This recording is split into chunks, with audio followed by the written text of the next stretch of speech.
दोस्तों, मैं ज़्यादा समय आपके और वक्ता के बीच में नहीं रहूँगा। 2-3 वाक्यों में इतना ही कहना चाहता हूँ कि बहुत से दायरों में ये सवाल पूछा जा सकता है कि राष्ट्रीयता और संविधान और संवैधानिक मूल्यों के बीच में क्या रिश्ता है। संवैधानिक मूल्यों के बारे में अपन जो श्रृंखला चला रहे थे उसमें राष्ट्रीयता बीच में क्यों ला रहे हैं। हमारी समझ ये है कि इतनी बड़ी मानवीय ट्रेजेडी हुई जिसमें लाखों हिंदुस्तानी मुसलमान और हिंदू मारे गए, उसके बावजूद भारत ने सेकुलर संविधान अपने आप को दिया। उसके पीछे जो सबसे बड़ी ताकत थी वो राष्ट्रीयता थी। राष्ट्र की जो अवधारणा थी उसको हम मानते थे, उसको जीते थे, इसलिए वो तब संभव हुआ कि हमारा संविधान सेकुलर बना। प्रोफेसर सलील मिश्रा, जो कि RGICS के लिए अपरिचित नाम नहीं हैं, वो आज उसी बातचीत को आगे बढ़ाएंगे राष्ट्रीयता के बारे में। बहुत धन्यवाद विजय भाई। तो दोस्तों, पहली बात तो ये कि 18वीं और 19वीं सदी की दुनिया में कुछ हो रहा था, कुछ बहुत महत्वपूर्ण चीज़ें हो रही थी। अगर इस दुनिया से बाहर का कोई इंसान, कोई एक्स्ट्रा टेरेस्ट्रियल किसी और दुनिया से अगर दुनिया को देखता तो वो बहुत ही अनूठी, बहुत ही अजब तरह के कुछ परिवर्तन या कुछ डेवलपमेंट्स देखता। वो ये देखता कि दुनिया के कुछ हिस्सों में छोटे छोटे समुदाय जो हैं वो आपस में डिसॉल्व होके एक लार्जर कम्युनिटीज़ बन रही हैं। मतलब ये कि नेशनैलिटीज़ का निर्माण हो रहा है, नेशंस का निर्माण हो रहा है। नेशन का कोई बहुत पुराना इतिहास नहीं है, इसकी वस्तुतः 18वीं 19वीं सदी में ही इसकी शुरुआत होती। तो बाहर के लोग ये देखते हैं कि दुनिया में नेशंस बन रहे हैं, एक नए तरीके की, एक यूनिक तरीके की, हिस्टोरिकली यूनिक तरह की कम्युनिटीज़, नेशनल कम्युनिटी हम उसको कह सकते हैं, वो बन रही हैं। वो कैसे बन रही हैं? वो अलग अलग रास्तों से दुनिया में बन रही हैं। कुछ यूरोप के देशों में, कुछ यूरोप के समाजों में मार्केट इकोनॉमी, मॉडर्न इकोनॉमी के द्वारा बन रही। मॉडर्न इकोनॉमी के कुछ परिणाम इस तरह के हो रहे हैं कि ये लार्जर कम्युनिटीज़ बन रही हैं। कुछ देशों में ब्यूरोक्रेटाइजेशन की वजह से बड़ी आर्मी और आर्मी का जो रिक्वायरमेंट्स होती हैं, आर्मी की जो एक हायरार्की होती है उसकी वजह से, और एक एडमिनिस्ट्रेटिव सेंट्रलाइजेशन मुझे लगा हुआ है सब, एडमिनिस्ट्रेटिव सेंट्रलाइजेशन से नई तरीके की कल्चर बन रही है। तो इन रास्तों से, और कुछ समाजों में प्रिंट और लिटरेसी के द्वारा, प्रिंट आ गया है, प्रिंट फैल रहा है, लिटरेसी फैल रही है, उससे एक तरह की नई तरह की कल्चर बन रही है। ज़्यादा से ज़्यादा लोग उस कल्चर का हिस्सा बन रहे हैं, तो ज़्यादा से ज़्यादा लोग एक नई तरह की कम्युनिटी जुड़ रहे हैं, नई तरह की कम्युनिटी बन रही है। तो market, bureaucracy, army, centralisation, print, literacy, इन प्रक्रियाओं से दुनिया वो हमारे एक्स्ट्रा टेरेस्ट्रियल देखते हैं कि दुनिया के कुछ हिस्सों में एक नई तरीके की नेशनल कम्युनिटीज़ बन रही हैं या नेशंस बन रहे हैं। जो गैर यूरोपीय देश हैं वहाँ पर भी ये सिलसिला चल रहा है, लेकिन वहाँ पर दूसरी प्रक्रिया से चल रहा है। गैर यूरोपीय देशों में, ख़ासतौर से एशिया में और ख़ासतौर से अफ्रीका में, उसको कनेक्ट कर दीजिए। कोई नहीं सर, मैं कर लूँगा, बैठ जाइए। गैर यूरोपीय देशों में, अफ्रीका और एशिया के देशों में साम्राज्यवाद विरोध के रूप में, चूंकि वहाँ साम्राज्यवाद है, विदेशी शासन, उसका विरोध कर रहे हैं। अलग अलग तबकों के, अलग अलग वर्ग के, अलग अलग धर्मों के, जातियों के लोग विरोध कर रहे हैं। इस तरह से वो साथ साथ आ रहे हैं। तो इस तरह से नई एक कम्युनिटी बन रही है। तो एक बहुत बड़ा ग्लोबल पैमाने पर, विश्व के पैमाने पर एक बहुत महत्वपूर्ण डेवलपमेंट हो रहा है नेशन फॉर्मेशन का। तरह तरह के नेशंस बन रहे हैं, वो अलग अलग रास्तों से बन रहे हैं, उनके रास्ते अलग हैं, लेकिन लगभग पूरी दुनिया में ये डेवलपमेंट, ये प्रवृत्ति देखी जा सकती है। कोई बाहर का आदमी अगर देखता, इस दुनिया से बाहर का, तो वो इसको पूरी तरीके से नोटिस करता। अब आते हैं हम भारत पे। भारत में भी एक नेशन बन रहा था, कोई बहुत पुराना नेशन नहीं था, ये 19वीं सदी में इसकी शुरुआत हो रही थी। और इस भारतीय नेशन, एक national community, a nation of Indian people, इसके बनने में कुछ ऑब्जेक्टिव प्रोसेसेस थे। रेलवेज, प्रिंट, टेलीग्राफ, इन सब की भूमिका थी, जिसके चलते कम्युनिटीज़ का आइसोलेशन वो धीरे धीरे टूट रहा है और तमाम कम्युनिटीज साथ साथ जुड़ रही हैं। तो नेशन तो एक बन रहा है, ये एक यथार्थ है, ये कोई एक शख्स नहीं बना रहा है, ये एक ऑब्जेक्टिव रियलिटी है। लेकिन बड़ी चुनौती जो थी 19वीं सदी के दूसरे हाफ में लोगों के सामने, वो ये थी कि ये नेशन किस तरह का बनेगा। नेशन तो बनेगा, लेकिन इसकी शक्ल सूरत क्या होगी, इसका आर्किटेक्चर क्या होगा, इसका खाका क्या होगा। तो हमारे जो शुरुआती नेता थे 19वीं सदी के सेकेंड हाफ के, उन्होंने अपना काफ़ी समय इस पर बिताया कि जो नया नेशन बन रहा है, जिसको कि बनना है, जो कि बनेगा, आप बनाए ना बनाए वो बनेगा, वो एक ऑब्जेक्टिव प्रोसेस है, लेकिन इसकी शक्ल सूरत क्या होगी, इसका खाका क्या होगा, किस तरह का नेशन होगा, इसकी प्रोफाइल क्या होगी। और इस पर कंसिडरेबल एनर्जी जो हमारे नेता लोग लगाते हैं, और वो जो खाका तैयार करते हैं, एक शेल या एक आउटलाइन तैयार करते हैं, वो बहुत इंपॉर्टेंट है। उसकी आउटलाइन है इस नए नेशन की, उनका मानना है, उनका कन्विक्शन है, उनकी कोशिश भी है कि पहली बात तो ये कि जो नया नेशन होगा ये टेरिटोरियल होगा। इसका आधार जो है वो कुछ धर्म या एथनिसिटी पे नहीं होगा, उसका आधार टेरिटरी पे होगा। मतलब एक भारत भूभाग है, और इस भूभाग में जो भी लोग रह रहे हैं, irrespective of culture, religion, whatever, इस भारत भूभाग में जो भी लोग रह रहे हैं वो इस नेशन का, इस नेशनल कम्युनिटी का हिस्सा है। इसलिए कि नेशन का, इंडियन नेशन का आइडिया जो है वो टेरिटरी बेस्ड है, टेरिटोरियल है, सिविक है, रिलीजियस नहीं है। इसका आधार एक धर्म या एक कल्चर नहीं होगी, एक सिविक नेशन बनेगा, प्लूरल नेशन बनेगा। जब नेशंस बनते हैं तो बहुत सारे डिफरेंसेस ख़त्म होने लगते हैं, फ्लैटन आउट होने लगते हैं, होमोजेनाइजेशन बनने लगता है। लेकिन ये कोशिश थी कि होमोजेनाइजेशन तो हो, लेकिन हमारे देश की जो प्लूरैलिटी है, भाषा की, संस्कृति की, क्षेत्र की, धर्म की, वो बनी रहे, मतलब हमारा प्लूरल नेशन हो। ये बहुत बड़ा चुनौती थी, बहुत बड़ा चैलेंज था कि एक प्लूरल नेशन कैसे बनाया जाए, बिकॉज नेशन जो है वो बाय डेफिनेशन यूनिफाइंग होता है, होमोजेनाइजिंग होता है, होमोजेनाइज तो करता ही है, लेकिन वो प्लूरल कैसे बना रहे, उसकी प्लूरैलिटी कैसे बनी रहे, ये एक बहुत बड़ी चुनौती थी। टेरिटोरियल हो, सिविक हो, प्लूरल हो, इंक्लूसिव हो, समावेशी हो, जहां तक ये हो कि देश के अंदर में किसी को एक्सक्लूड करके, किसी को बहिष्कार करके, किसी को निकाल के ये नेशन ना बने। प्लूरल नहीं, इंक्लूसिव नेशन हो, समावेशी हो, फेडरल हो। फेडरल का मतलब ये है कि जो अंदर की बहुत सारी यूनिट्स हैं, अंदर की बहुत सारी श्रेणियां हैं, उनकी भी एक पहचान बने, उनको भी पहचाना जाए। एक फेडरल नेशन बने, नॉन कोअर्सिव बने, जहाँ तक हो सके किसी तरह की ज़ोर ज़बरदस्ती का इस्तेमाल ना किया जाए उनको इस नेशन का हिस्सा बनने के लिए। लोगों को नेशन का हिस्सा बनाया जाए, लेकिन एक नॉन कोअर्सिव तरीके से। और एक आउटवर्ड हो नेशन के बारे में। ये उस समय भी लोगों का मानना था कि नेशंस इंसुलर हो सकते हैं। टैगोर ने भी इस खतरे की तरफ इशारा किया था, और भी हमारे नेताओं ने किया था। ये था कि इंसुलर ना हो, अंतर्मुखी ना हो, आउटवर्ड हो, बाहर की दुनिया से एक रिश्ता बनाए, उसका एक रिश्ता बने बाहर की दुनिया से। तो एक नेशन तो बनना था, लेकिन नेशन का स्वरूप क्या हो, इस पर बहुत सारी एनर्जी, बहुत सारी मेहनत हमारे नेताओं ने की। और उनकी मेहनत ये थी कि जो आउटलाइन, जो शेल, जो स्वरूप इस नेशन का बनेगा वो होगा, मैं फिर से दोहरा दूं, territorial, civic, plural, inclusive, federal, non coercive, outward और इंसुलर नहीं।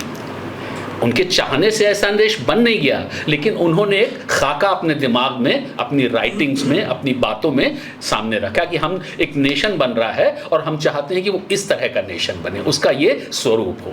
तो ये काम 19वीं सदी के अंत तक हमारे नेता लोग कर चुके थे। अब ये नेशन बनेगा कैसे, इसको बनाने का काम, इन बातों को, ये तो था जैसे कि एक ब्लूप्रिंट बना दिया कि भाई ऐसे बनना चाहिए, हमारे नेताओं ने, उन्होंने बनाया नहीं, उन्होंने ब्लूप्रिंट बनाया, लेकिन इसको बनाने का काम फिर 20वीं सदी में होता है संघर्षों के द्वारा, स्वदेशी मूवमेंट, नॉन कोऑपरेशन मूवमेंट। तो इस तरह का देश जिसके कि एट्रीब्यूट्स मैंने बताए, उनको बनाने का काम शुरू हुआ 20वीं सदी में, और इसमें बहुत सारे हमारे नेता लोग लगे हुए थे। गांधी और नेहरू दो खास थे जिन पर कि आज मेरी चर्चा होगी। इस तरह का नेशन बनाने में कुछ समस्याएं थीं, कुछ चुनौतियां थीं, इसके इस प्रोजेक्ट के अपने कुछ अंतर विरोध या अपने कुछ कॉन्ट्रडिक्शंस थे, इसकी कुछ टेंशन्स थी, जिसको कि ये बहुत आसान काम नहीं था, जिसको कि हमारे नेताओं ने रियलाइज किया।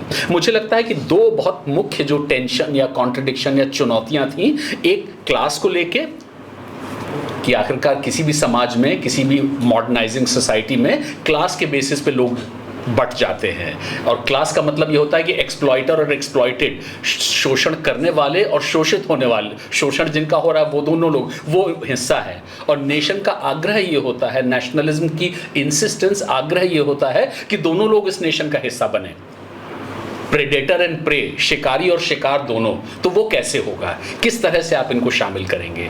तो क्लास का जो सवाल है वो नेशन के सवाल के सामने बहुत महत्वपूर्ण चुनौतियां रखता है। तो पहली चुनौती या पहली समस्या तो क्लास के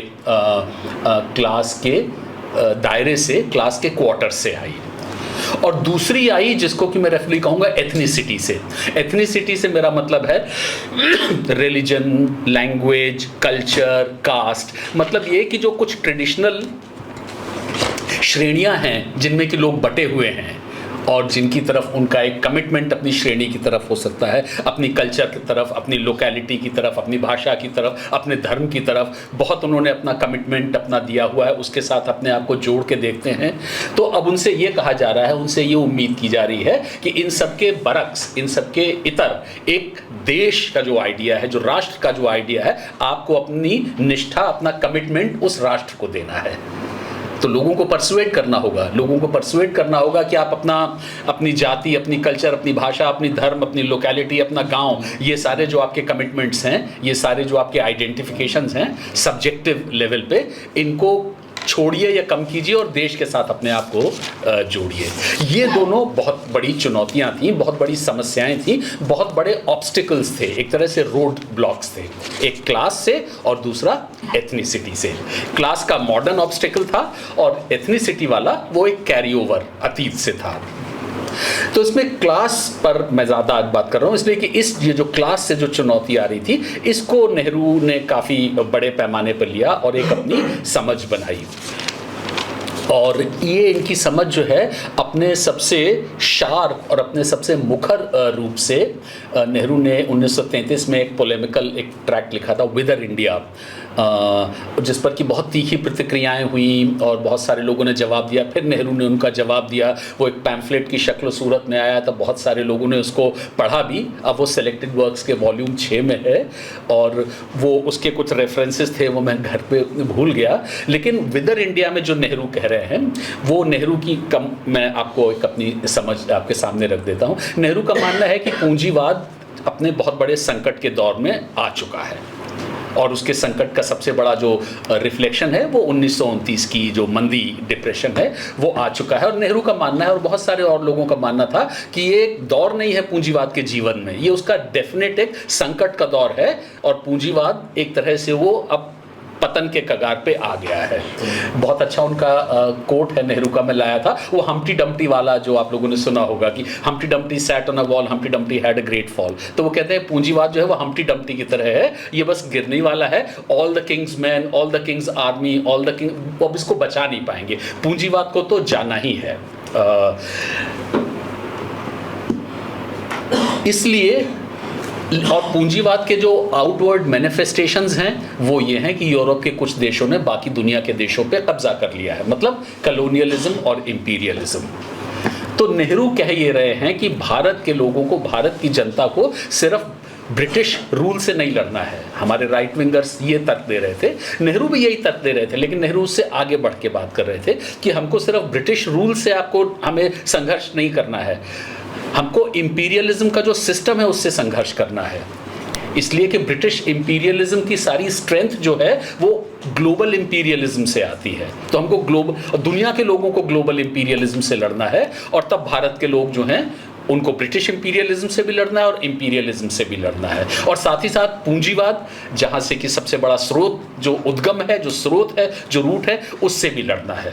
तो वो एक तरह से नेशनलिज्म का जो सवाल है उसको पूरी तरीके से क्लास के सवाल से ग्लोबल जो कैपिटलिज्म का क्राइसिस जो नेहरू देख रहे थे उससे जोड़ के देख रहे हैं। उनका मानना है कि ये अवसर है जो कि इस तरह से इंडियन नेशन को भी मजबूत करेगा। इंडियन नेशन मजबूत होगा इसलिए कि इसमें एंटी इंपीरियलिस्ट स्ट्रगल जो है वो ज़्यादा शार्प और ज़्यादा पैनी होगी। लेकिन ये स्ट्रगल सिर्फ ब्रिटिश के खिलाफ नहीं हो सकती है, भारत के लोगों को एक ग्लोबल स्ट्रगल जो है उसका हिस्सा बनना पड़ेगा। एक ग्लोबल स्ट्रगल चल रही है और उसको और बढ़ाना पड़ेगा। वो पूंजीवाद के खिलाफ है और ग्लोबल विश्व के स्तर पे इंपीरियलिज्म और कलोनियलिज्म के खिलाफ है। वो चाहे फ्रेंच कलोनियलिज्म हो, डच कलोनियलिज्म हो, अमेरिकन कलोनियलिज्म हो, वो सबके खिलाफ है। और वो जब टूटेगी तब आज़ादी दुनिया के देशों को मिलेगी और उससे भारत राष्ट्र मौजूद होगा। 1920 के दशक के अंत में नेहरू ने देखा कि बहुत सारे देश ऐसे थे लैटिन अमेरिका के जो फॉर्मली तो इंडिपेंडेंट हो गए थे पॉलिटिकली, लेकिन वो भी एक कॉलोनी ही की ही तरह थे। उनमें और बाकी एशिया अफ्रीका की कॉलोनीज में कोई फ़र्क नहीं था। तो इसलिए उनको लगा कि जब तक पूंजीवाद से नहीं लड़ा जाएगा, और पूंजीवाद का संकट आ चुका है, तब तक कलोनियलिज्म से नहीं लड़ा जाएगा, इंपीरियलिज्म से नहीं लड़ा जाएगा। और इसको देखो, अच्छा नहीं, दोनों मतलब बैलेंस, क्योंकि हम भी 28 लोग हैं सर। अच्छा तो इस तरह से नेहरू 2-3 काम कर रहे हैं। एक तो नेशनलिज्म के मसले को क्लास के मसले से जोड़ के देख रहे हैं, और दूसरा जो हमारी नेशनलिस्ट हमारा जो संघर्ष है उसकी एक इंटरनेशनल डायमेंशन बता रहे हैं, उसका एक अंतर्राष्ट्रीय फलक उसका तैयार कर रहे हैं। वो उनका मानना है कि ये ग्लोबल स्ट्रगल का हिस्सा है, नेशनल स्ट्रगल। ग्लोबल स्ट्रगल से हमारा नेशन कमज़ोर नहीं होगा बल्कि ज़्यादा मजबूत होगा। तो एक इंसुलर हमारा नेशन नहीं होगा, वो ज़्यादा एक उसकी एक ग्लोबल जिम्मेदारी है इंडियन नेशन की। वो अपनी जिम्मेदारी निभाएगा, ग्लोबल जिम्मेदारी। उसकी ग्लोबल जिम्मेदारी ये है कि जो वर्ल्ड वाइड स्ट्रगल है कलोनियलिज्म के अगेंस्ट, कैपिटलिज्म के अगेंस्ट में, उसके खिलाफ लड़ेगा। तो लगातार कांग्रेस के प्लेटफॉर्म से इंटरनेशनल इश्यूज पे, वो चाहे फैशिज्म को लेके हो, मसलिनी को लेके हो, स्पेनिश सिविल वॉर के लेके हो, चाइना को लेके हो, जापानीज डोमिनेशन के अगेंस्ट में, लगातार कांग्रेस के प्लेटफॉर्म से इन सब चीज़ों पर एक अपनी समझ बनाई जाती है, और वो एक नेशनलिस्ट स्ट्रगल का ही एक हिस्सा है। तो पूरे के पूरे 30 के दशक में ये जो चुनौती थी क्लास वाले सवाल से, इससे नेहरू का बहुत बड़ा सरोकार रहा, और नेहरू ने अपने तरीके से इस चुनौती को देखा, निपटा, और जो क्लास से नेशन के लिए जो चुनौती आ रही थी उसको उन्होंने अपने तरीके से इस सवाल का जवाब तैयार किया। जो एक दूसरा सवाल था एथनिसिटी वाला, जो मैंने बताया, कल्चर, लैंग्वेज, रिलीजन, कास्ट, इनके तरफ जो लोगों का कमिटमेंट है, लोगों का आइडेंटिफिकेशन है अपने धर्म के साथ, अपनी कास्ट के साथ, कल्चर, भाषा के साथ, उसके बारे में क्या किया जाए, वो भी तो एक नेशन मेकिंग की प्रक्रिया में एक ऑब्स्टिकल बन सकता है। इस पर नेहरू ने अपेक्षाकृत कम ध्यान दिया। इस सवाल को ये माना जा सकता है कि नेहरू ने लगभग अगर दरकिनार नहीं भी किया तो अंडर प्ले तो नेहरू ने कर ही दिया। और उसकी शायद एक वजह जो रही वो ये रही कि नेहरू ये देख रहे थे कि हमारा राष्ट्रीय आंदोलन बहुत सफलतापूर्वक इस मसले से निपट रहा है। स्वदेशी आंदोलन से अगर आप देखेंगे तो आप पाएंगे कि राष्ट्रीय कांग्रेस के संघर्ष में, राष्ट्रीय आंदोलन में, साम्राज्यवाद विरोधी संघर्ष में समाज के अलग अलग तबके अलग अलग समय पे आ रहे हैं और राष्ट्रवादी स्ट्रगल के साथ जुड़ रहे हैं। महिलाएं आती हैं स्वदेशी आंदोलन में, छात्र लोग आते हैं, शहर के वर्कर्स आते हैं, नॉन कोऑपरेशन के बाद में किसान लोग आते हैं, उसके बाद में 30 के मुस्लिम्स आते हैं नॉन कोऑपरेशन और खिलाफत के दौरान में। अलग अलग क्षेत्र, अलग अलग लोग, अलग अलग जगह के लोग जो है धीरे धीरे जुड़ रहे हैं। तो नेहरू का मानना था कि हमारा नेशनल मूवमेंट सहज रूप से अनरिफ्लेक्सिवली इस मसले को तो निपट लेगा धीरे धीरे, ग्रे फेजेस में धीरे धीरे अलग अलग लोग, अलग अलग भाषाओं के लोग, अलग अलग क्षेत्रों धर्मों के लोग आएंगे और एक राष्ट्रीय मंच पर आएंगे और अपने आप को एक बेहतर भारतीय मानेंगे, और साथ ही साथ जो उनकी अपनी भाषा है, क्षेत्रीयता है, धर्म है, जाति है, उसकी तरफ भी उनका एक झुकाव रहेगा। दोनों में कोई अंतर विरोध नहीं है। हमारा नेशन तो फेडरल होना था, जैसा कि मैंने शुरू में बताया। तो इस मसले पे नेहरू ने कोई बहुत ज़्यादा ध्यान नहीं दिया जितना कि क्लास के मसले में दिया। इस मसले पर उनको लगता था कि एक नॉर्मल तरीके से हमारा नेशनल मूवमेंट जो है वो होमोजेनाइज कर लेगा और लोग अपने अपने धर्म, अपनी जाति, अपनी भाषा, अपनी संस्कृति के साथ साथ एक प्यूटेटिव एक जो नेशन बन रहा है उसका हिस्सा भी बनेंगे। 40 के दशक में एक नई चुनौती आती है जब नेहरू जेल में है, क्विट इंडिया हो चुका है, डिस्कवरी नेहरू लिख रहे हैं। डिस्कवरी नेहरू यूं ही नहीं लिख रहे हैं, उसके पीछे एक बहुत नेहरू एक बौद्धिक, एक मॉरल और एक एपिस्टेमोलॉजिकल ज्ञान मीमांसा के लेवल पर भी एक बहुत बड़े क्राइसिस से गुजर रहे हैं। और वो क्राइसिस ये है कि कहीं ना कहीं पे जो हमारे राष्ट्रवादी नेता थे, अगर आप राष्ट्र की लड़ाई लड़ रहे हैं तो आप मान लेते हैं कि एक राष्ट्र है, तभी तो आप राष्ट्र की लड़ाई लड़ रहे हैं। आप राष्ट्र का प्रतिनिधित्व तभी करेंगे जबकि राष्ट्र होगा।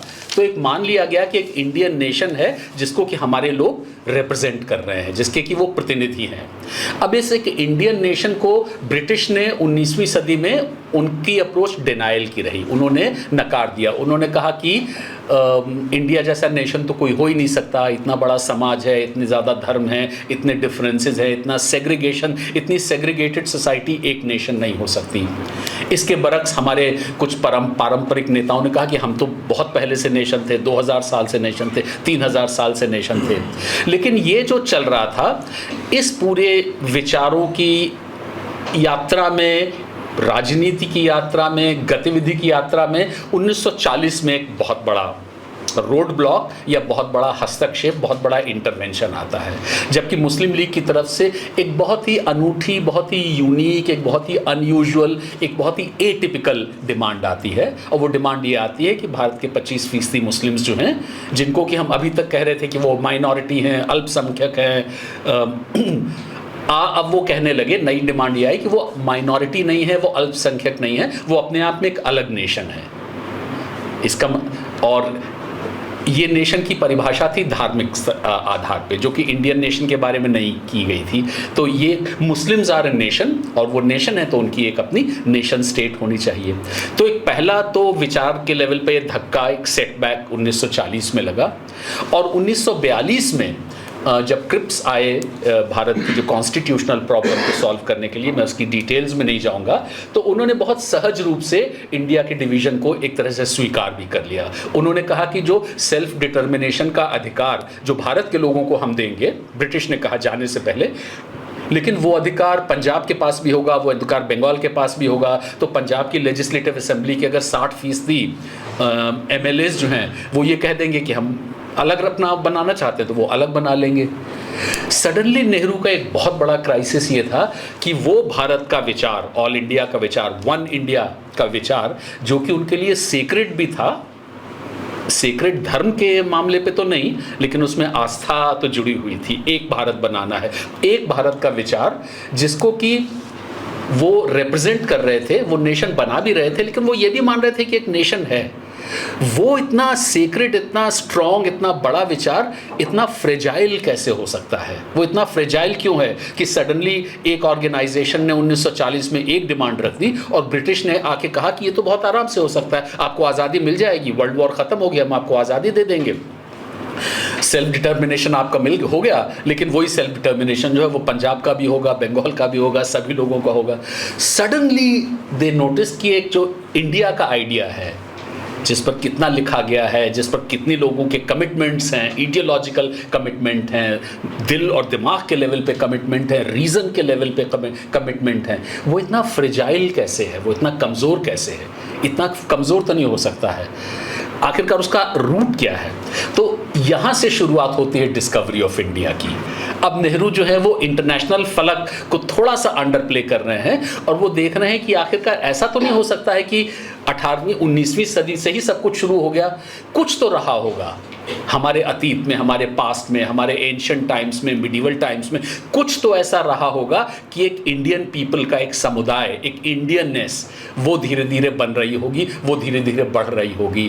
प्री मॉडर्न टाइम्स में जब मॉडर्न टेक्नोलॉजी नहीं थी, टेलीग्राफ, रेलवेज नहीं थे, प्री मॉडर्न टाइम्स में कुछ तो वो कनेक्टिंग लिंक्स रहे होंगे, कुछ तो कनेक्टिविटीज़ रही होंगी लोगों के बीच में। वो क्या कनेक्टिविटीज़ हैं? इस एक सिंगल विचार को लेकर नेहरू अपनी जर्नी शुरू करते हैं, बौद्धिक जर्नी शुरू करते हैं, और जिसको कि बहुत ही उन्होंने उपयुक्त नाम दिया डिस्कवरी ऑफ इंडिया। वो बेसिकली इंडिया को अतीत में ढूंढ रहे हैं, वो इंडिया जिस पर कि वर्तमान में सवालिया निशान लगने शुरू हो गया है। मुस्लिम लीग की तरफ से भी लग रहा है, कुछ हिंदू महासभा की तरफ से भी लग रहा है, इसलिए कि हिंदू महासभा ने कहना शुरू किया कि हिंदूज एक नेशन है, उन्होंने भी धार्मिक आधार दे दिया। और मुस्लिम लीग से लग रहा है, ब्रिटिश से लग रहा है, हिंदू महासभा से लग रहा है, जिसको कि हमने कांग्रेस के नेताओं ने पूरी तरीके से, हमने से मेरा मतलब नेहरू जो सोच रहे थे, एक मान के चल रहे थे एक्सियोमेटिक कि वो तो है ही, सेल्फ एविडेंट है। एक सेल्फ एविडेंट आइडिया इतना फ्रेजाइल कैसे हो सकता है, इसकी तलाश नेहरू अपनी डिस्कवरी में नेहरू करते हैं। और उसको इसीलिए डिस्कवरी ऑफ इंडिया बहुत ही उचित और बहुत ही अप्रोप्रिएट नाम है। दूसरी एक चीज़ जो नेहरू को इंडियन डिस्कवरी ऑफ इंडिया लिखने के लिए ले जाती है, बहुत ही बढ़िया इवोकेटिव नाम है, वो लिटरली डिस्कवर करने की कोशिश कर रहे हैं इंडिया को अतीत में कहाँ पर है। वो हमारे बुद्धिज़्म में है, उसकी जड़ें इंडस वैली में हैं, मुग़ल में हैं, गुप्ता एज में हैं, जो भी सेंट्रलाइज्ड दौर है हमारे इतिहास का, उसमें वो सडनली एक भारत को ढूंढने लगते हैं। और लेकिन वो उनका मानना है कि वो पॉलिटिक्स में ही नहीं है, फिर वो कल्चर में ढूंढने की कोशिश करते हैं, रिलीजन में ढूंढने की कोशिश करते हैं। एक लिटरल एक खोजी, जैसे जंगल में कोई खोज आता है और वो ढूंढ रहा है कुछ, एक वो खोजी की तरह, वो बहुत ही टिपिकल एक हिस्टोरियन की तरह से लिखी हुई किताब है, जो हिस्टोरियन जैसे कुछ सवाल होते हैं और वो खोजता है लिटरली, तो वो एक एक्सप्लोरर की तरह से लिखी हुई किताब है। दूसरा एक सरोकार नेहरू का, एक तो यही सरोकार था कि जो सेल्फ एविडेंट आइडिया है वो इतना फ्रेजाइल कैसे हो गया। दूसरा आइडिया नेहरू का ये था कि दुनिया में बहुत सारे देश बन रहे हैं, और ये सही बात है कि राष्ट्र बन रहे हैं, नेशंस बन रहे हैं, और ये सही बात है कि बहुत सारे नेशंस जो हैं एक ख़ास तरह की परिस्थितियों की उपज है, एक कुछ ग्लोबल रियलिटीज़ हैं, कुछ ग्लोबल डेवलपमेंट्स हैं, इंडस्ट्रियल इकोनॉमी से रिलेटेड, कैपिटलिज्म से रिलेटेड, प्रिंट से रिलेटेड, जिनकी वजह से एक नेशंस बन रहे हैं। लेकिन फिर भी कोई दो देश एक दूसरे की कार्बन कॉपी तो नहीं है, एक दूसरे की रेप्लिका तो नहीं है। हर देश अपने आप में अलग है और होना भी चाहिए, हर देश की अपनी अलग आइडेंटिटी भी होनी चाहिए। तो हर देश की, और ख़ासतौर से भारत की, नेहरू का सरोकार भारत से ज़्यादा है, भारत की वो अपनी आइडेंटिटी कहाँ से आएगी, कि किस तरह का भारत बनेगा, वो छवियाँ, वो प्रतीक, वो सिंबल्स, वो कहाँ से आएंगे? वो भारत के इतिहास से आएंगे। तो आप भविष्य में हम किस तरह का भारत बनाना चाहते हैं, उसके लिए लेजिटिमेसी भी ढूंढनी है, उसके लिए रूट्स भी ढूंढने हैं, वो कहीं और से नहीं आएंगे, वो तो भारत के ही इतिहास से आएंगे। तो आपको भारत के इतिहास को तलाश करना पड़ेगा, भारत के इतिहास को टटोलना पड़ेगा, ताकि वो एक फ्रेमवर्क, वो एक खाका, वो एक ब्लूप्रिंट मिल जाएगा। तो इन दो सवालों के साथ में नेहरू अतीत की पड़ताल करते हैं, और इस एक इंटेलेक्चुअल, इस बौद्धिक चुनौती के साथ, इस एक इंटेलेक्चुअल जो सवाल आ रहा है, इसके जवाब ढूंढने के लिए वो जाते हैं इतिहास में और वो डिस्कवरी ऑफ इंडिया लिखते हैं। तो डिस्कवरी ऑफ इंडिया जो है उनकी बहुत ही अलग तरह की किताब है, ग्लिम्सेस से भी अलग है, ग्लिम्सेस ऑफ वर्ल्ड हिस्ट्री से भी अलग है, ऑटोबायोग्राफी से भी बहुत अलग है। दोनों किताबों की परिस्थितियां अलग हैं, लेकिन नेहरू के सामने सवाल, चुनौतियां, क्राइसिस वो बिल्कुल ही अलग तरह के थे, जिसमें कि उन्होंने ये किताब लिखी है। एक नेशन की तलाश है और वो अतीत में वो तलाश कर रहे हैं। 1947 का पीरियड जो है वो एक बहुत बड़ा सेटबैक है इस नेशन के लिए। एक तरह से एक बहुत बड़ा अचीवमेंट है इंडियन नेशन का। वो अचीवमेंट ये है कि हमारी एक नेशन स्टेट बनती है, आज़ादी मिलती है, इम्पीरियलिज्म ख़त्म होता है, लेकिन साथ ही साथ में नेशन का बंटवारा भी हो जाता है। तो एक तरह से इंडियन नेशन की विक्ट्री सबसे बड़ी विक्ट्री, और सबसे बड़ी डिफीट एक ही सिंगल दिन में, एक सिंगल ही मोमेंट में होती है। इंडिपेंडेंस इंडियन नेशनलिज्म की जीत को सिंबलाइज करती है और पार्टीशन इंडियन नेशनलिज्म की डिफीट और सेटबैक को सिंबलाइज करता है। आज़ाद हो गए, हमारा कॉन्स्टिट्यूशन बनना शुरू हो गया। अब फिर वही सवाल आता है कि हमें किस तरह की नेशनल कम्युनिटी, किस तरह का देश बनाना है। नेहरू फिर एक बार पुराना जो फेडरल आइडिया है वो निकाल के लाते हैं। वो प्रीएम्बल में लिखा नहीं था, लेकिन ये फेडरल ऑब्सेशन नेहरू को बहुत ज़्यादा है। फेडरल से एक तरह से प्लूरल नेशन भी जिसको हम कहेंगे, कि जो देश के अंदर और बहुत सारी इकाइयाँ हैं, संस्कृति को लेके, धर्म को लेके, कल्चर को लेके, भाषा को लेके, क्षेत्रों को लेके उनकी अपनी पहचान है। उस पहचान के साथ लोगों का अपना जुड़ाव है। बहुत क्षेत्रीय संस्कृतियाँ बहुत समृद्ध हैं, पंजाब, बंगाल, महाराष्ट्र, गुजरात। इनको भी हमें सिमल्टेनियसली प्रोटेक्ट करना है। उसमें ख़तरा ये है कि इसमें कौन पहचान, कौन सी आइडेंटिटी वो इतनी मुखर हो जाएगी कि फिर वो अलगाववादी हो जाएगी और फिर वो अपना डिमांड करने लगेगी। ये तो ख़तरा था और पार्टीशन ने तो ये दिखाई दिया था। लेकिन इस ख़तरे के बावजूद ये बहुत बड़ा संकट था फेडरल आइडिया, नेशन का जो फेडरल आइडिया है उसके लिए। और शायद नेहरू का एक बहुत बड़ा अचीवमेंट है कि वो इस फेडरल प्लूरल आइडिया जो है नेशन को, उसको बचा पाते हैं, उसको रिट्रीव ही नहीं करते हैं, उसको नर्चर भी करते हैं। कि पार्टीशन के अनुभव के बावजूद भी हमें कहीं ना कहीं पे प्लूरल फेडरल आइडिया जो है नेशन का, उसको नर्चर करना है, उसको डेवलप करना है। भारत देश बनेगा लेकिन वो इस तरह से बनेगा। कुछ लोगों का ये मानना था कि जितना फेडरल देश बनेगा तो उतना कमज़ोर भी होगा, इसलिए कि उतना वल्नरेबल देश होगा, उतना फ्रेजाइल होगा। क्या पता आगे चलने वाले समय में कौन सी फेडरल यूनिट धर्म के आधार पे, क्षेत्र के आधार पे, किसी और आधार पे, भाषा के आधार पे अपनी डिमांड, अपनी अलगाववाद की डिमांड करने लगे। पहले अपनी डिमांड रखेगी, डिमांड पूरी नहीं होगी तो फिर वो ऑटोनॉमी मांगेगी, ऑटोनॉमी नहीं मिलेगी फिर वो टोटल सॉवरेंटी, टोटल सेपरेशन मांगेगी। ये डर बहुत सारे नेताओं को था। के.एम. मुंशी ने तो बहुत साथ लिखा। के.एम. मुंशी जो थे वो लिंग्विस्टिक प्रोविंसेस के बिल्कुल खिलाफ थे। उन्होंने कहा कि ये तो सब नेशनलिज्म बन जाएंगे भाषा के बेसिस पे, और सब नेशनलिज्म फिर नेशनलिज्म बन जाएंगे। तो बंगाल, पंजाब, अलग अलग भाषाओं को के लोग जो हैं, एक ही भाषा के लोग एक स्टेट में रहेंगे, अगर एक प्रोविंस में रहेंगे तो ये बहुत खतरा होगा। कुछ इस तरह का खतरा पटेल को भी था। मैं पटेल और नेहरू के जो संबंध है, जिन पर कि बहुत ही विवाद चलता रहता है, उनके डिफरेंसेस पे, उनको इस फ्रेम में देखना ज़रूरी है। मुंशी का भाषा को लेके बहुत उनके अपने रिजर्वेशंस थे।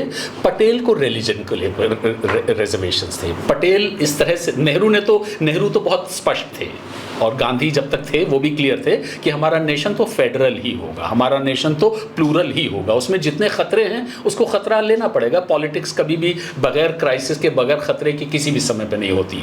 तो सारे अपने इस पोटेंशियल खतरे के बावजूद एक फेडरल नेशन बनाना होगा। पटेल की कुछ सोच इस हिसाब से बन रही है कि एक ऐसे समय में जबकि मुस्लिम कम्युनलिज्म ज़्यादा से ज़्यादा मुखर हो रहा है, 30 के दशक में ख़ास तौर से, और 40 तक आते आते उसकी बहुत एक स्पष्ट अलग नेशन स्टेट की डिमांड भी आ जाती है। ये माना जाता था, नेहरू भी मानते थे कि एक तरह का कम्युनलिज्म आता है तो उसमें उसका विरोधी राइवल कम्युनलिज्म भी आ ही जाता है। They feed into each other. Nehru ने लिखा ही था कि दे फाइट ईच अदर, लेकिन एक दूसरे से लड़ने के प्रोसेस में वो एक दूसरे को मजबूत करते हैं। एक कम्युनलिज्म है तो दूसरा कम्युनलिज्म, उसको जस्टिफिकेशन मिल जाता है एक कम्युनलिज्म से। हमारे इतिहास का एक बहुत इंटरेस्टिंग यथार्थ था कि पूरे के पूरे 30 के दशक में जब मुस्लिम कम्युनलिज्म बहुत मजबूत हो रहा था, लोगों तक पहुंच रहा था, हिंदू कम्युनलिज्म अपेक्षाकृत काफ़ी कमज़ोर था। इसलिए नहीं था कि हिंदूवादी प्रवृत्तियां नहीं थी या कॉन्शियसनेस के लेवल पे लोगों में उस तरह का कमिटमेंट या आइडेंटिफिकेशन नहीं था, वो था, लेकिन वो ब्रॉडली हमारे नेशनल मूवमेंट की सक्सेस ये थी कि उसने ब्रॉडली एक नेशनलिस्ट फ्रेमवर्क में तो उसको एकोमोडेट कर लिया था। और इसीलिए स्पेसिफिक हिंदू कम्युनलिज्म, हिंदू महासभा जिसका कि रिप्रेजेंटेटिव ऑर्गेनाइजेशन, वो बहुत ज़्यादा आगे नहीं, वो बहुत ज़्यादा स्ट्रांग नहीं हो पाया। ना तो 1937 के इलेक्शन में और 1946 के भी इलेक्शन में वोटर्स ने सेपरेट इलेक्टरेट्स था, हिंदू मुस्लिम वोटर्स अलग थे, हिंदू महासभा को ज़्यादा उन्होंने वोट नहीं दिया। लेकिन ये सब एलिमेंट्स नेशनल मूवमेंट में ब्रॉडली आ तो गए थे, लेकिन भाषा के मुद्दे पर, हिंदी उर्दू के मुद्दे पर, रिलीजियस सिंबल्स के मुद्दे पे, गाय को लेके, हिंदी भाषा को लेके और तमाम मसलों पे लेके एक हिंदू कॉन्शियसनेस, चेतना इनके बीच में आ रही थी। ये सेक्शन जो था, इसके लिए पार्टीशन होना बहुत बड़ा सेटबैक था, इसलिए कि इस सेक्शन में इंडिया तो टेरिटोरियल था और एक इंडिया का आइडिया मैप के द्वारा, पेंटिंग्स के द्वारा, कैलेंडर के द्वारा एक बहुत सेक्रेलाइज हो चुका था, एक बहुत सेक्रेड आइडिया बन चुका था, नेताओं के लिए ही नहीं, लोगों के लिए भी। उनके लिए ये बहुत बड़ा सेटबैक था 1947 में जो पार्टीशन हुआ। राजगोपालाचारी ने पहली बार विविसेक्शन का शब्द का इस्तेमाल किया और जिन्ना इससे बहुत नाराज़ हुए। जिन्ना ने कहा कि आप मुझको विलेन बनाना चाहते हैं, हम विविसेक्शन की बात ही नहीं कर रहे हैं, हम तो कह रहे हैं कि कोई एक नेशन है ही नहीं, दो नेशन है, दो नेशन स्टेट बन जानी चाहिए। और राजा जी ने कहा कि ये तो एक नेशन है और आप इसको बांटने का काम कर रहे हैं। फिर उन्होंने और भी रिलीजियस इमेजरी का इस्तेमाल किया, कहा कि जैसे कि गाय को गोकशी की तरह से है। एनीवे, ये सेक्शन जो है, इसके लिए पार्टीशन बहुत बड़ा सेटबैक था और पटेल का डेफिनेटली मानना था कि हमें इस सेक्शन पे फोकस करना चाहिए, इसलिए कि कोई भी वुंडेड सेक्शन जो है वो बहुत समय तक उसके वुंड्स ऑटोमेटिकली हील नहीं करते हैं और अगर उन पर ध्यान ना दिया जाए तो वो फिर जैसे कहते हैं वो ज़्यादा बड़ा नासूर बन सकते हैं। नेहरू और पटेल एक लेवल पे दोनों की सोच अलग थी, एक लेवल पे वो कॉम्प्लीमेंट भी कर रहे थे, एक लेवल पे वो बिल्कुल अलग अलग काम कर रहे थे। नेहरू का मानना था कि हमारा फेडरल नेशन तभी मौजूद होगा जिसमें कि समाज के हर सेक्शन में किसी भी तरह की असुरक्षा ना हो, और नेहरू के हिसाब से सबसे बड़ी असुरक्षा जो है वो उन मुस्लिम्स में आ गई थी जिनके लिए कि कहा जा रहा था कि उन्होंने पाकिस्तान आंदोलन का समर्थन किया था, लेकिन 47 के बाद वो पाकिस्तान नहीं गए थे, वो तो यहीं रह रहे थे, तो वो बहुत ही वल्नरेबल और अनसेफ हो गए थे और उनको एक तरह की सिक्योरिटी, इमोशनल, साइकोलॉजिकल सिक्योरिटी देना, उनकी वल्नरेबिलिटीज़ का ध्यान रखना, ये स्टेट की और नई पॉलिटी की बहुत बड़ी जिम्मेदारी थी। पटेल का दूसरी तरफ मानना ये था कि पार्टीशन हमारे देश के बहुसंख्यक समुदाय के लिए एक बहुत बड़ा नासूर, बहुत बड़ा वूंड बन चुका है, वो एक वूंडेड कम्युनिटी हो गई है और उसके वूंड्स पे भी ध्यान रखना होगा किसी न किसी तरीके से, उनको भी आपको एक पैलिएटिव या कुछ ना कुछ आपको उनके लिए भी करना होगा। और दोनों अपनी सोच के साथ में अपनी अपनी तरह से काम करते हैं। इसको हम ये कह सकते हैं कि नेहरू पटेल एक दूसरे को कॉम्प्लीमेंट कर रहे थे, ये भी हम कह सकते हैं कि किस तरह का नेशन हो, फेडरल नेशन को किस तरह से आगे बढ़ाया जाए, उसमें नेहरू और पटेल के मतभेद थे और दोनों अपने अपने हिसाब से आगे चल रहे थे। नेहरू का मानना था कि किसी भी नेशन को एक अपनी माइनॉरिटीज़ को बहुत ध्यान में रखना चाहिए, और पटेल का मानना था कि ये जो 47 का कॉन्टेक्स्ट है इसने हमारी मेजॉरिटी को भी में भी एक तरह से उनको एक सेटबैक दिया है और हमें उसका भी ध्यान रखना होगा। 50 के दशक में जो क्लास वाला आइडिया है वो दोबारा से आता है, जिससे कि नेहरू काफ़ी ऑब्सेस्ड किया, जो कि नेहरू के लिए बहुत महत्वपूर्ण था 1930 के दशक में, और मेरा मानना है कि बहुत ही क्रिएटिवली नेहरू ने उस सवाल को रिजॉल्व किया था। 50 के दशक में वो इकोनॉमिक सवाल दोबारा से आता है, लेकिन एक अलग शक्ल सूरत में, उस तरह से नहीं जैसे कि 30s में आया था। अब नेहरू ये बहुत स्पष्ट कहने लगे हैं कि अब हम इंडिपेंडेंट हो गए हैं, हमारा अपना आर्थिक विकास है, प्लानिंग के थ्रू कोई भी आर्थिक विकास जो है, मॉडर्न इकोनॉमिक डेवलपमेंट, वो अपने साथ में अनइवननेस लाता है, वो अनइवन होता है, वो डिस्पैरिटीज़ लाता है। हर कोई जो ट्रांजिशन होता है मॉडर्न इकोनॉमी के द्वारा, वो एक बहुत ही इवन तरीके से नहीं चलता है, वो बहुत ही अनइवन होता है। अनइवन का मतलब यह है कि कुछ लोगों को ज़्यादा फ़ायदा हो जाता है, कुछ को फ़ायदा नहीं होता है, और कुछ एक्चुअली आधुनिक आर्थिक विकास के शिकार होते हैं, कुछ उसके विक्टिम्स होते हैं। इसका मतलब है कि मॉडर्न इकोनॉमिक डेवलपमेंट, जो कि एक मॉडर्न नेसेसिटी है एक आधुनिक समाज बनाने के लिए, लेकिन वो एक अपना रिजेंटमेंट भी बनाती है, वो एक ऐसा सेक्शन भी पैदा करती है जिसको कि उससे रिजेंटमेंट पैदा होता है, जो उस पर कि विक्टिम्स रहते हैं। अब ये कैसा, और अगर ये रिजेंटमेंट बहुत बढ़ जाएगा तो it can tear apart the social fabric. उसको दूर करने के लिए, ये बड़ा एक सिनिकल आइडिया है, लेकिन इस अनइवननेस को कंटेन करने के लिए नेशनलिज्म ही कर सकता है। एक नेशनलिज्म ही वो रास्ता है जो कि इस तरह की अनइवननेस जो है और जो नेशनल मॉडर्न इकोनॉमिक डेवलपमेंट के जो विक्टिम्स भी हैं वो भी इनकॉर्पोरेटेड रहे, उनके दिमाग में भी एक ऑप्टिमिज्म रहे कि उनका समय आएगा, आज नहीं है 20 साल के बाद में आएगा। ये सिर्फ नेशनलिज्म ही कर सकता है। तो इस नेशनलिज्म को इसलिए भी मजबूत करना है। वो अक्सर उनके अपनी स्पीचेस में वो एक बोट का एग्जाम्पल देते हैं। वो कहते हैं हम हिंदुस्तान के सारे लोग जो हैं हम एक बोट में बैठे हुए हैं और इस बोट में कुछ ज़्यादा बेहतर पोजीशन में बैठे हैं, कुछ कम बेहतर पोजीशन में बैठे हुए हैं, कुछ के लिए बहुत कम जगह है। लेकिन अगर थोड़े से कुछ लोगों ने ज़्यादा शोर शराबा करना शुरू कर दिया और ज़्यादा उछल कूद मचाना शुरू कर दी तो फिर सारी की सारी बोट जो है वो कैप्साइज कर जाएगी। वो ऐसा नहीं होगा कि थोड़े ही से लोगों की होगी, अगर जब डूबेंगे तो हम सब लोग साथ साथ डूबेंगे। We are in a boat और हमें इसी बोट को आगे चलाना है इस ऑप्टिमिज्म के साथ में दैट अंततः इवेंचुअली एक हम समतामूलक समाज बनाएंगे, मॉडर्न इगैलिटेरियन सोसाइटी बनाएंगे जिसमें कि एक मिनिमम सबके लिए रहेगा। वो आज नहीं है किसी भी लेवल पे, लेकिन चूंकि आज नहीं है इस वजह से अगर ज़्यादा फिसिपेरस या ज़्यादा डिवीज़न वाली या ज़्यादा सेपरेटिस्ट टेंडेंसीज पैदा हो जाएंगी तो वो हमारा बोट जो है वो डूब जाएगा। इसी बात को लोग आपका इंतजार कर इसी बात को हानि अब तो मैं लगभग 5-7 मिनट में ख़त्म।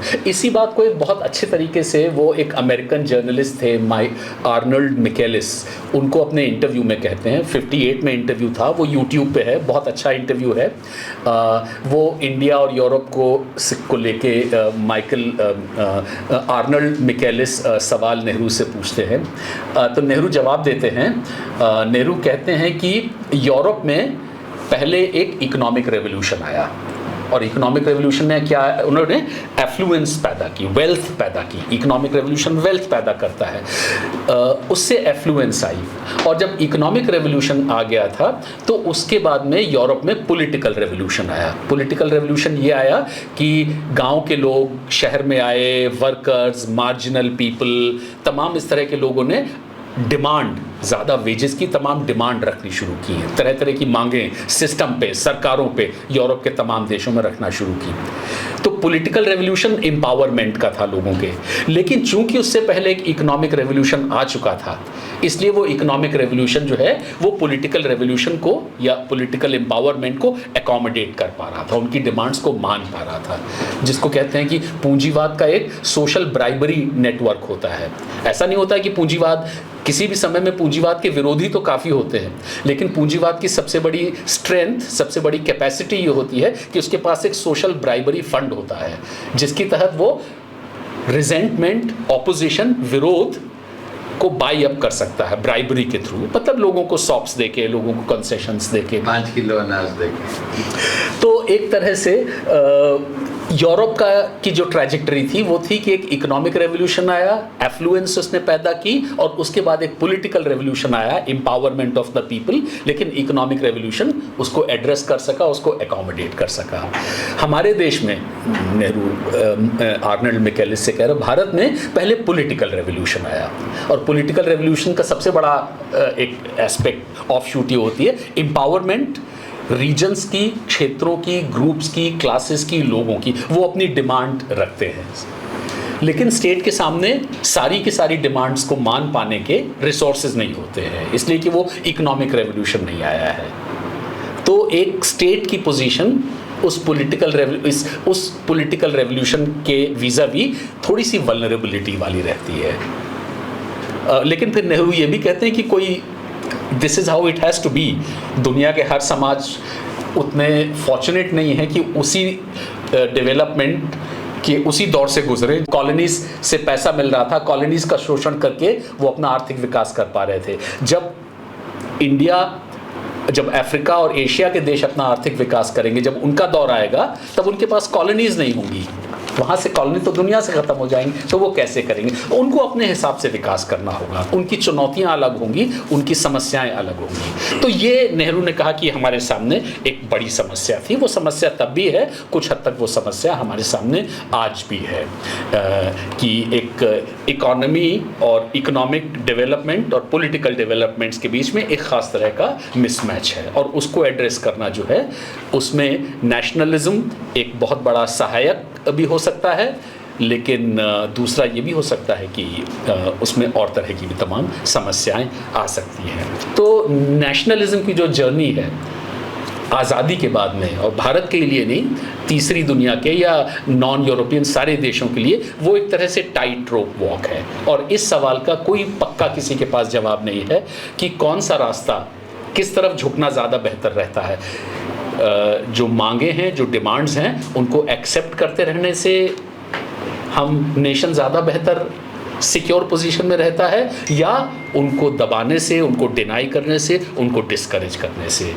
अलग अलग सिचुएशन में, अलग अलग परिस्थितियों में दोनों काम हो सकते हैं। कभी डिनाई करने से वो nation potential national development demand आ जाती है, और कभी कभी मांगने डिमांड एक्सेप्ट करने से भी, उसके भी उदाहरण हैं जिनमें कि मैं नहीं जाऊंगा, कभी कभी डिमांड लगातार बढ़ती जाती है और वो अंततः फिर सेपरेशन तक पहुंच जाती है। ये एक बहुत बड़ा सवाल है। नेहरू इस सवाल से अच्छी तरह से वाकिफ़ थे, वो इस सवाल से एंगेज करने की कोशिश कर रहे थे, लेकिन नेहरू ये भी समझ रहे थे कि इसका कोई निश्चित, कोई फिक्स्ड, कोई परमानेंट इसका कोई जवाब नहीं है। उसका जवाब अलग अलग कॉन्टेक्स्ट में अलग अलग तरह से रहेगा। तो मैं अपनी बात यहीं पे रोकता हूँ। बहुत बहुत धन्यवाद।